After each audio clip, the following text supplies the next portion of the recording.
jeden Tag unvorhergesehene Ereignisse, jeden Tag. Und deswegen muss man das mit Humor aufnehmen. I think it's great. I love my teachers, my classmates. Every month I get a new group of friends. We all hang out. We're all international people living in Berlin that like to have fun. So it's been a great week. Jeder hat von Berlin schon gehört, jeder kennt Berlin. Was liegt da näher als mit Sprachstudien zu tun, die Menschen in der Realisierung ihrer Träume zu unterstützen?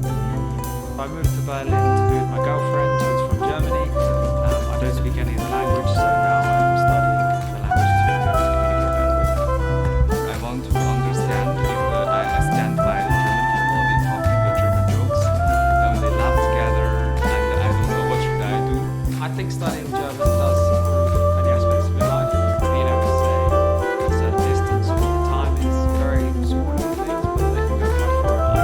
I've always been so it's been nice to actually watch the recaps and listen to what the announcers have said.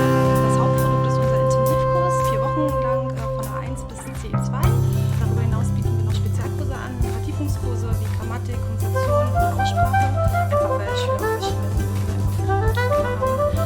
Und dann sind wir TELC-Lizenzpartner, das heißt, wir bieten offiziell Prüfungen an für jede Stufe und das rundet das Kursprogramm einfach perfekt ab.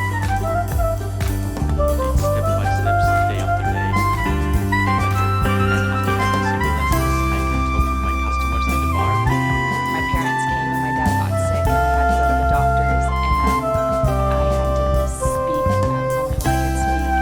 We have a program from A to B, but at the same time we can talk about our problems, we can ask extra questions, and that's why it's amazing. It's more intensive, it's more one-on-one, it has a structure here.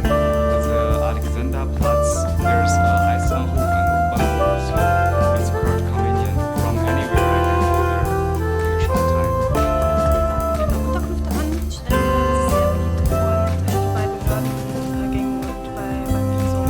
I had to do an appointment for the register here in Berlin, so I came with my teacher and she helped me with the procedure. Das ist ein Gesamtpaket, wir bieten auch ein Reizprogramm an.